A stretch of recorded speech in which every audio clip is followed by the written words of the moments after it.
Hi friends, welcome back to the Apothecary. My name is Jasmine and I am so excited to be sitting down with you guys in this video today. Today is going to be the first video in a 4-part series where we will be discussing everything cycle syncing. Now, this series is going to be for the spiritual girlies, okay? So we are not going to be discussing food or exercise. We are going to be discussing the energetics behind each of the 4 phases. So we are going to be tying in a little bit of spirituality, a little bit of astrology, and we are going to be discussing how we can take these elements and use them to prioritize our energy in each of the 4 phases. So we'll go over those things in the first part, and then in the second part I'm going to show you how you can take these ideas and bring them into your everyday life, into your self-care, your relationships, your work or career, and then your creative and passion projects also. So this will probably be a little bit of a long format video. So if you're interested in this, if you like long format videos, then stick around and we're gonna get right into it.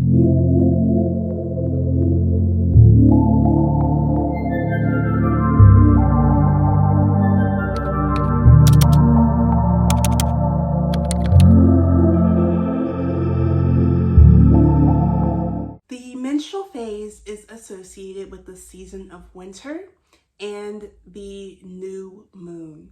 So the new moon is all about kind of renewal, right? It's kind of about releasing what no longer serves you and kind of starting off on a blank slate.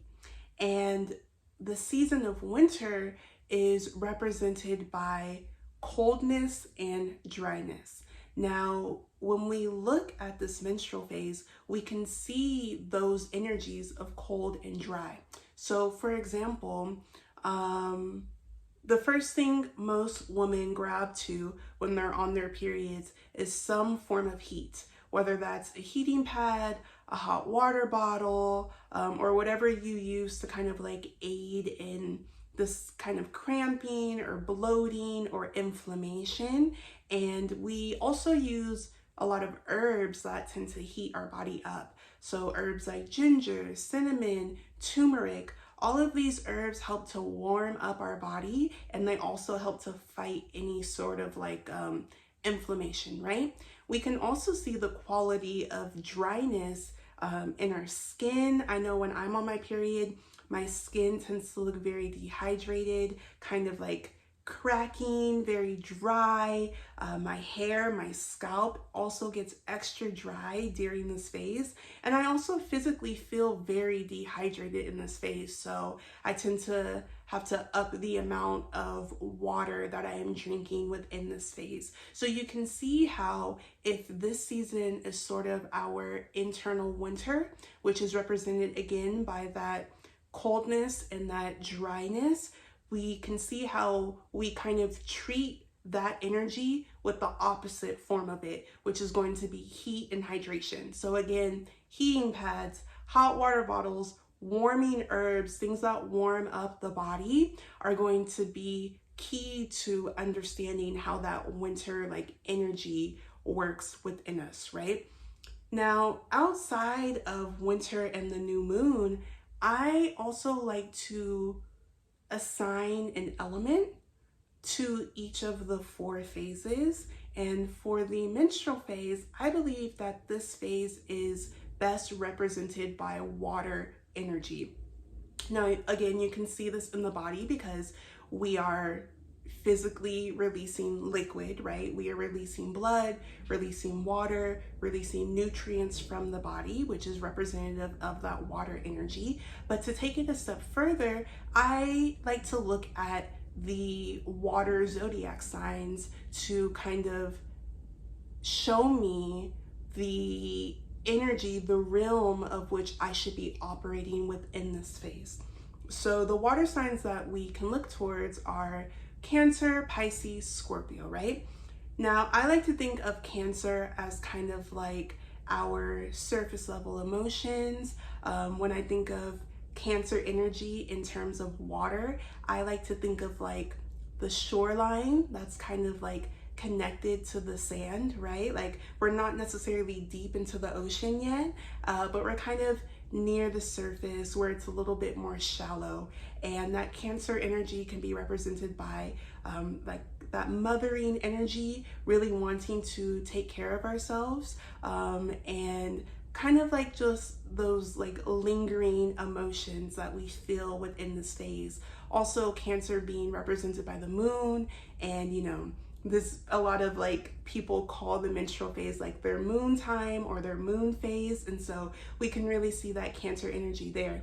When you think about Pisces, or let me do Scorpio first because Scorpio comes next. When you think about Scorpio energy, right, you think about this deep ocean kind of energy, kind of like the ocean floor. You think about death and rebirth, which when you look at our body, we are physically releasing, right? So that's kind of like the death portion. And then when we get into the next phase, that will be like the rebirth portion, right? And I also like to think of Scorpio energy as kind of like our shadow side, or representative of like the shadow work that we can be doing in this phase. Because I know when I'm on my period and when I'm getting closer to my period, a lot of thoughts, emotions, energies tend to come up, and I like to use this phase to focus on that shadow work.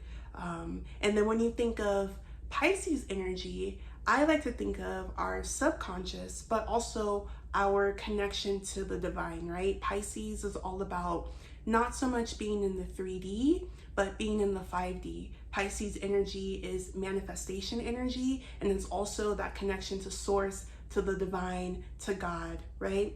And so when we tie all of these energetics together, when you think about wintertime, you think about coming inside, you think about being by yourself if you can, and kind of isolating yourself, because the outside world in this phase can feel very overwhelming, very overstimulating, and it can kind of feel like all this energy coming at you at once. So when we think about wintertime, we think about coming inside, we think about hibernating and just kind of isolating and taking time for ourselves. And then when we tie in these elemental qualities of water, we're looking at shadow work, we're looking at divine connection, we're looking at death, rebirth, releasing old stagnant energy, old stagnant water, these things that no longer serve us.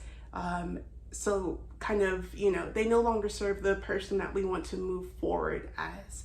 And so those images really help me gain an understanding of what I need to be focusing on in the menstrual phase as far as energetics are concerned. Now, as far as our hormones are concerned in this phase, we are going to be looking at estrogen and progesterone.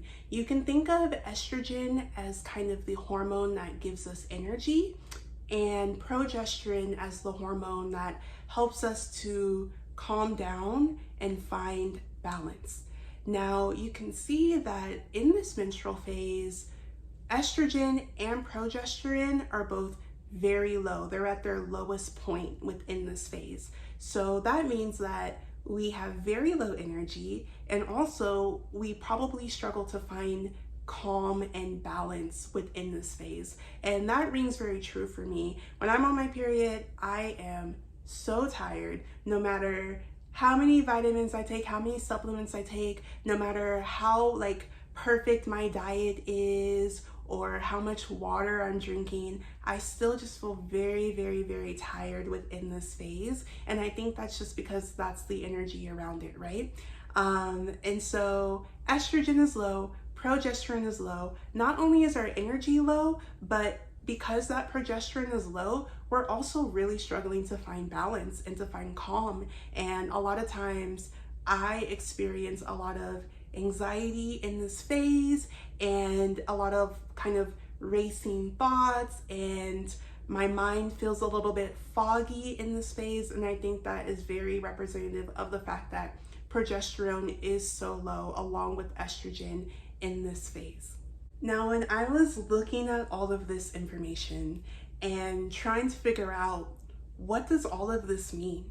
Because yeah, we can say like, oh, it's associated with winter and we've drawn in these water elements, but like, how do you connect that? Like, what does all of that mean? And the conclusion that I came to is that in this phase, this is where our greatest source of power comes from. Because connection to the divine is the greatest power that you can tap into. I think that for so long, women have gotten so much shit for being on our periods, and people have used that as a justification for why women can't do something or why we can't work in specific fields or specific careers, and that simply is just not the case. I think people know that when a woman is on her period, she is all-knowing. She is tapped into the divine. She is tapped into source. And that is a great display of power. Like that is a lot to be tapped into. And I think that people fear that. And when people fear something, they seek to diminish it. But I am here to give you that power back. This phase is the most powerful phase that you can be in, because the concept of death and rebirth, being able to rid yourself of something and be renewed again, come back to life again, that is an extremely powerful process. Another thing that I thought of about this is the concept of quantum physics. Now, when we think of an atom, and an atom being the smallest unit of which matter can be broken down into, an atom is 0.001% physical. So when we look at anything in our 3D reality, because everything is made up of atoms, right? That means that we are only seeing 0.001% of that physical thing. The other 99.999% of an atom is all energetic. So anything that we're looking at in our physical reality, we're only seeing 0.001% of that. Everything else is energy. And when we're on our periods, again, we are tapped the most strongly into that energetic field. We are tapped into the divine, and into source. And so we are dealing in the 99% on our period, and only the 0.001% in the physical realm. And I believe that in this phase, our body is at its physical weakest because all of our energy is going into the divine.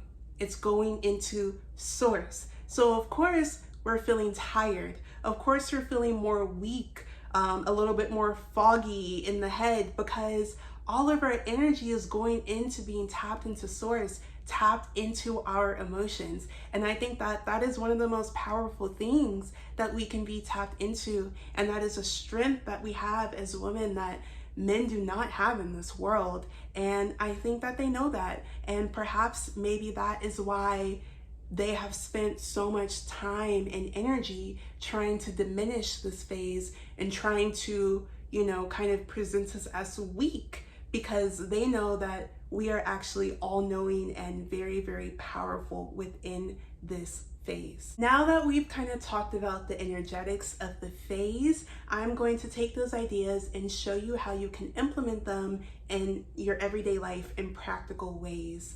And I'm going to be doing that based off of a journal that I have created specifically for this purpose. So I originally created this journal for myself, just because I really needed a place to gather all of these ideas and something that would really keep me on track, because I have dealt with hormone irregularities, and this was something that I really, really needed to create for myself. But after I created it and after I began using it, it dawned on me that like, oh shit, maybe I didn't just create this for me, like maybe I also created this for other women who have dealt with similar issues, or who it resonates with. And so the journal I created is called the Infrarhythm Journal, based off of our infradian rhythm. And basically it walks you through each of the phases, and it breaks down how you can implement these energetics on a self-care, relationship, work, and creative way in all of these 4 aspects of your life. And each aspect is further broken down into physical, mental, and spiritual. So for example, you'll have self-care, and then within that section, you'll have 3 questions that focus on physical, mental, and spirituality. Then you'll have relationships, and again, those are going to be broken down into physical, mental, spiritual, and then the same for the other 2 categories. And so today I'm going to take you through some bullet points for the menstrual phase, and in the following videos we'll discuss those other phases. The journal will be available to download on the apothecary page. That will be linked down below if you are interested in purchasing it. But nonetheless, I am going to give you a few bullet points of how you can take this energy that we've been talking about and apply it to your life in a practical way. So let's get into it. The 3 words that I want you to keep in mind, okay? The 3 key words I want you to keep in mind for this phase are rest, reflection, and release.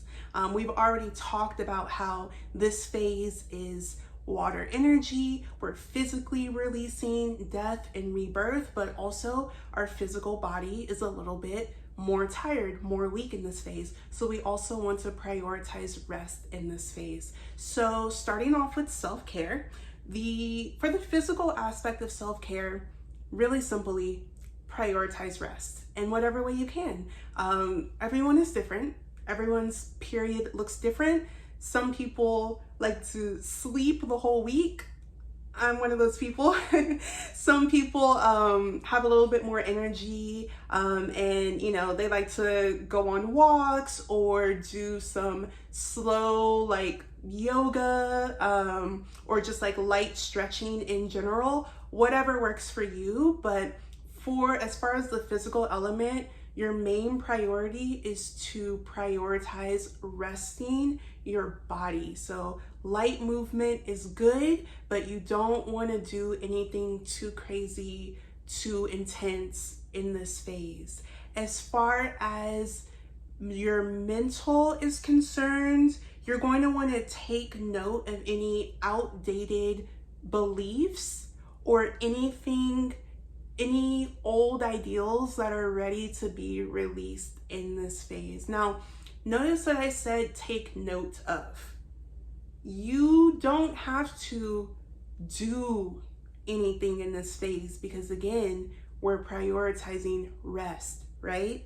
And that includes mental rest, not just physical rest. So when I say take note of, I literally mean take note of, like a couple bullet points, okay? Like, I mean, if you wanna, like, this is a great phase for journaling because again, we are tapped into our emotions, we are tapped into source. So if you like more like long format, like journaling or, you know, anything in that regard, that's great, that's perfectly fine. But if you find that you don't have like the mental energy right now, just make notes, little bullet points of like kind of what you're ready to release. Like think about what no longer serves you, and just like any habits or anything that you want to implement in the future phases, not implement right now, but implement in the future. So for the physical, we're going to prioritize rest. And then for the mental, we're going to take note of where our emotions are at,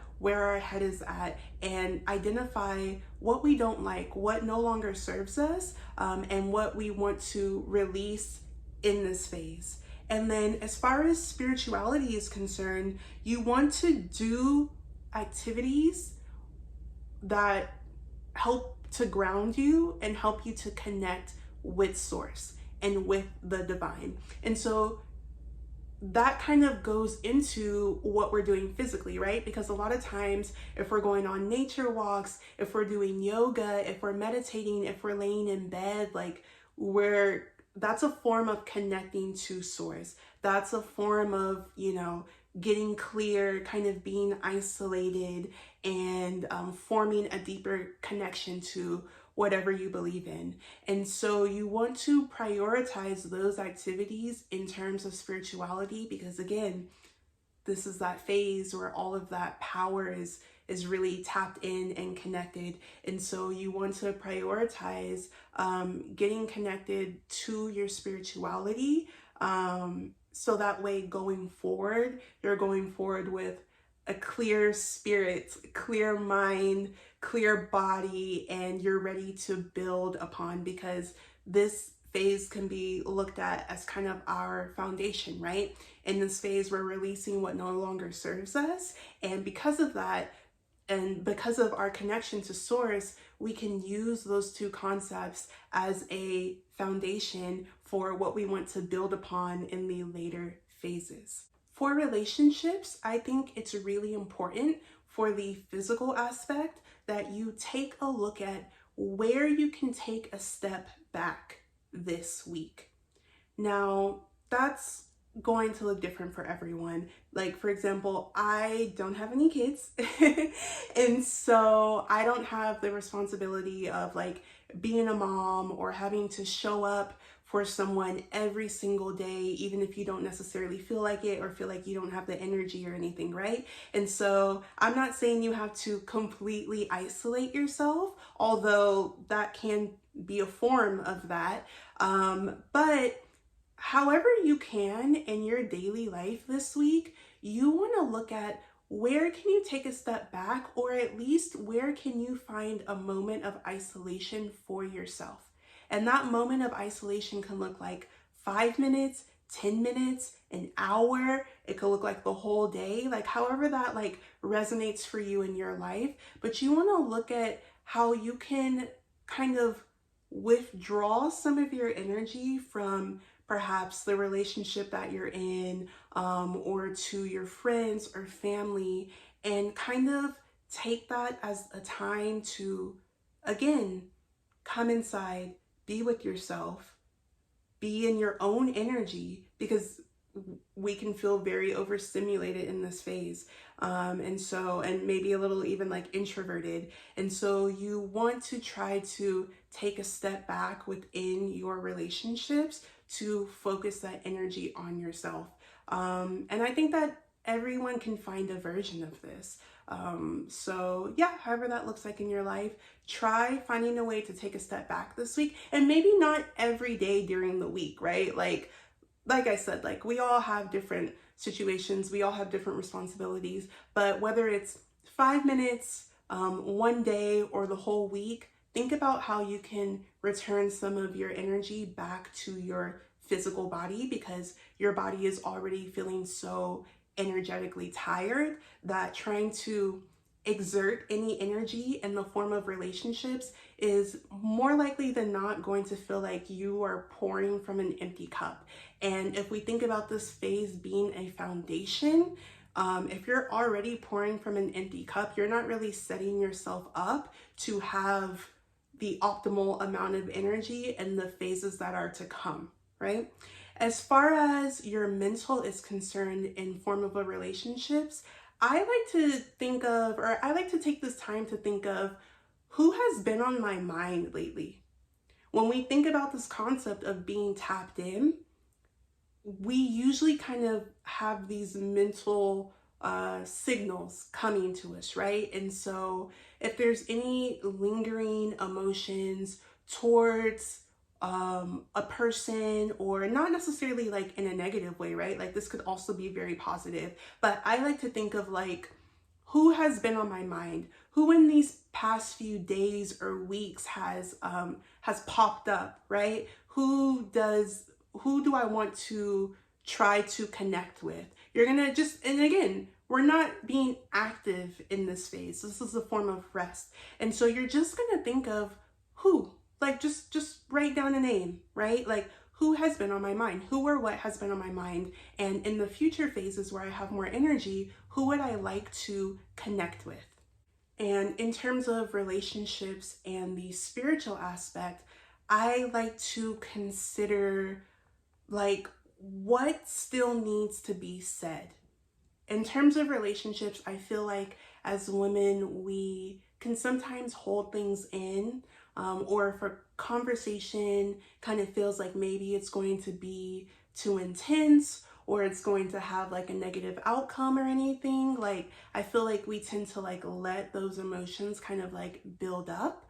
But in this phase, again, being tapped in, I think it's helpful to just think about, not act on, but just think about like, are there any lingering like conversations? Is there anything that I've been wanting to say to my partner or say to my best friend or to anyone? Is there anything that needs to be addressed? Is there anything that's like coming up for me that is having an effect on my energy that I possibly want to bring up in later phases? Because again, we're not acting on this right now. We're prioritizing our own energy and we're prioritizing rest. But we are considering like when we're in the spiritual realm, like what's coming up for us? Like what do we still feel like we need to say? What hasn't been said already? Because that in this phase, I feel like you're able to get the most clarity on those deep, deep subconscious emotions that maybe you're not really paying attention to when you're ovulating and you feel really good and you're out in the world. But in this phase, we feel it all. So we might as well take note of what it is we're feeling and how that's affecting our spirit and how we want to move forward with those feelings in future phases. For work and for the physical component of work, you want to look at how can I physically take a step back from work. Now, again, this is going to look different for everyone. If you are a CEO or if you run your own business, maybe consider delegating tasks to people in your team and kind of taking a step back to reflect upon your business. If you work a 9 to 5 or a service job, maybe it looks like, how can I use a personal day? Can I use a sick day? Can I take at least one day this week to just, take a step back from work and career and really reflect upon my business? Because again, think about those key words: rest, reflection, and release. And so in terms of work, I think this is an excellent phase because we are feeling so physically tired and because we are tapped into that spiritual realm. This is a great phase to reflect upon your relationship to work or your business or your career. And so you want to take a look at how you can take a physical step away from your job, in the most basic terms. And like I said, this can look different for everyone. Like maybe you don't have that. Like maybe, you really need the money, or there's a lot going on in your business right now and you don't actually want to like take a day off or take a week off or anything like that.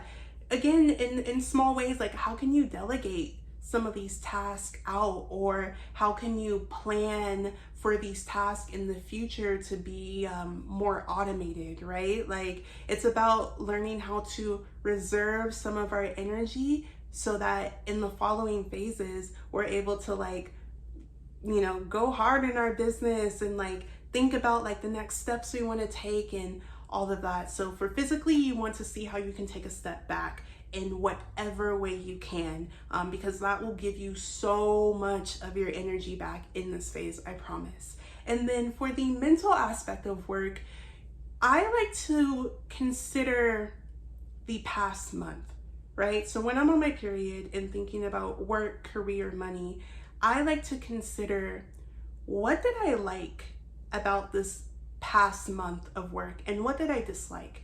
If you are working on any projects at work or any presentations, if you presented an idea or brought something to life, or if maybe you've been having some issues with your boss or some issues with your coworkers or whatever it is, right? Use this phase to reflect upon those things. And again, we're just reflecting, we're just journaling, we're just making lists. This is all internal work.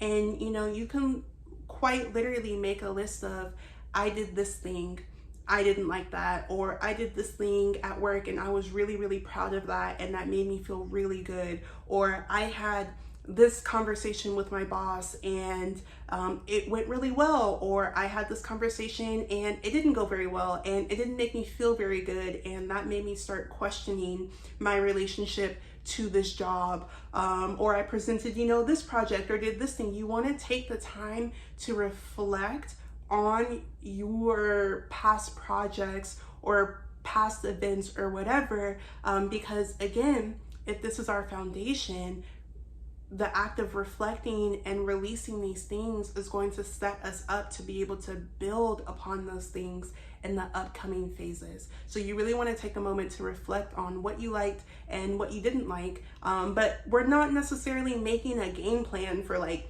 how you want to improve it, right? Like, no, that's going to come in the next phase. That's going to come in the follicular phase. Right now, we're just thinking, we're just contemplating, we're just considering, and we're just using that access that we had to the spiritual realm to get clear on the things that we liked and didn't like.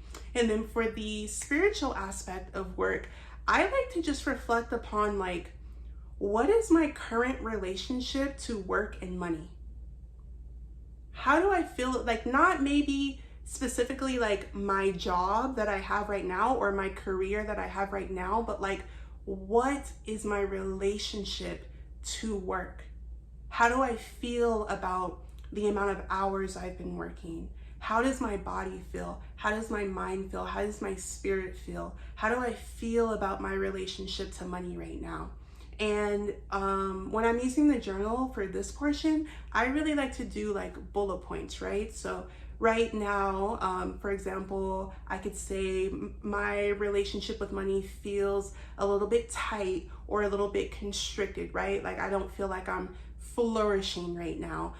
Or maybe I can say that like right now my relationship to money feels really good. Like, I feel very abundant. I feel like I can go where I want, do what I want to do. I feel like I've been working a good amount of hours. I don't feel overworked, or whatever it is. Like, just taking this time to reflect on, outside of your actual career or what you do, just think about how you feel in relationship to the concept of work and what work and money looks like in your life right now. Because I think we can, if we're not clear on how we feel about those concepts, we can kind of perpetuate, not just in the month, but in life, like we can kind of perpetuate like just this idea of dissatisfaction, but not really understanding where it comes from or what it's tied to. And so when you're looking at this like spiritual portion and looking at your relationship to work and money, a lot of it can also be a lot of like subconscious, like inner child work. Like, what did my parents think about money? What was my experience growing up in relationship to work and money? Was I told that I always had to work very hard and do twice as much to get half of what other people have? Or were my parents always very tight with money, and I never felt like we could do anything fun? Like, everything was always about work, right? Like, because all of these subconscious things, all of these childhood kind of experiences that we've had, all contribute to our relationship to work and money right now. And so you can really just take this time to reflect upon all of those things and do some journaling around that. So when we go into these later phases, you've already kind of dealt with it, you kind of released it. And it's not to say that it'll all be gone in one phase, like, of course not, but it does build awareness around it. And in the following phases, as we're building our connection to work and money, you can kind of build upon those concepts. The very last section is going to be the creativity section. And I really wanted to include a creativity or like passions section because, I mean, a lot of people are very lucky to be able to have like their work and their passion like be connected, or their work and their creativity like they get to work within that realm. But for some people, like their job is just their job and it's just a means to make money, and there's absolutely nothing wrong with that. But we all still have this creative center, these hobbies or these activities or these projects that we like to work on that fuel our inner child, fuel our creativity. And when we are able to use that creative energy, that's going to transfer into every other aspect of our life. And so I really wanted to create that section because self-care is always going to be most important, in my opinion. Your relationships to people are going to come next. And then obviously we all have to work in some aspect in order to live on this planet. And so I know a lot of times that creativity can be more so the last thing that we think about, but nonetheless, I think it's really important. So for the physical aspect of creativity, you want to consider what activities can you center that are going to help you get in touch with your inner child and get in touch with your creative center. Now, again, you might not want to act on these things, or maybe you do in this phase. If your creative passions are centered around activities that are very low energy, very low impact, then maybe you can use the space to tap further into why you like those things, or how that fuels your inner child. But if your passions or creativities are a little bit more like high energy, or just require more physical or mental energy from you, then you don't necessarily have to do those things in this phase, but you can consider the value that they bring into your life, right? And so you want to think about, what activities can I center that help me tap in to my inner child? And once I've considered them, maybe in the later phases, I can figure out how I want to actually implement those activities. Or if there are things that have already been implemented throughout your life, then how you can kind of like dive further deep into them in the following phases. But yeah, you want to consider, like, what do I like doing? How do I like using my body? How do I like using my brain to usher in that creative energy? Like, what projects do I want to work on? Like, what am I interested in? And so yeah, like, you just consider those things as far as creativity is concerned. For the mental aspect, you're going to want to think about, what do I want to learn more about? Because if we're in this phase, if we're prioritizing rest, then again, you might not have all the energy to get up and physically do that thing, but you can learn more about your craft. And so a lot of times what I do in this phase is I'll watch documentaries on something, a topic that I'm interested in. I will maybe go to some galleries or an art show or a museum, because you're walking around, it's very low impact, but you're able to kind of like take in, you're very like open, your senses are very open right now. And so you're able to really learn more about what you're interested in, or just gather inspiration from the community around you, which is also going to tie into the inspiration that you put into your own creative projects in the later phases, right? So I like, as far as the mental aspect is concerned, I like to focus on learning and just trying to kind of mentally dive deeper into what I like about what I already do in terms of like my creative expression. And that can be really fun. It allows you to rest. You can lay in bed, use your heating pad while you're like learning about all these other things, but you still feel like you're using your mind and that you are like moving towards a goal, essentially. And then for the spiritual aspect of creativity, think about what parts of your creativity work for you, and or like, what do you feel connected to? That's what I'm trying to say. You want to focus on what aspects of your creativity do you feel connected to, and then on the opposite side, what aspects of your creativity do you feel disconnected from? Because again, going back to this concept of like creativity and our inner child and all of this stuff, a lot of times we have creative blocks, right? And I don't think a block is ever really a block. Like, I think a block is just something that we're not allowing to come up. And because in this phase we are so tapped into source, into energy, into our emotions, this is the perfect time to think about like, why am I having this creative block if I'm having one at all? What's coming up for me? What do I feel disconnected from? And what can I release and let go of to allow for that connection to form?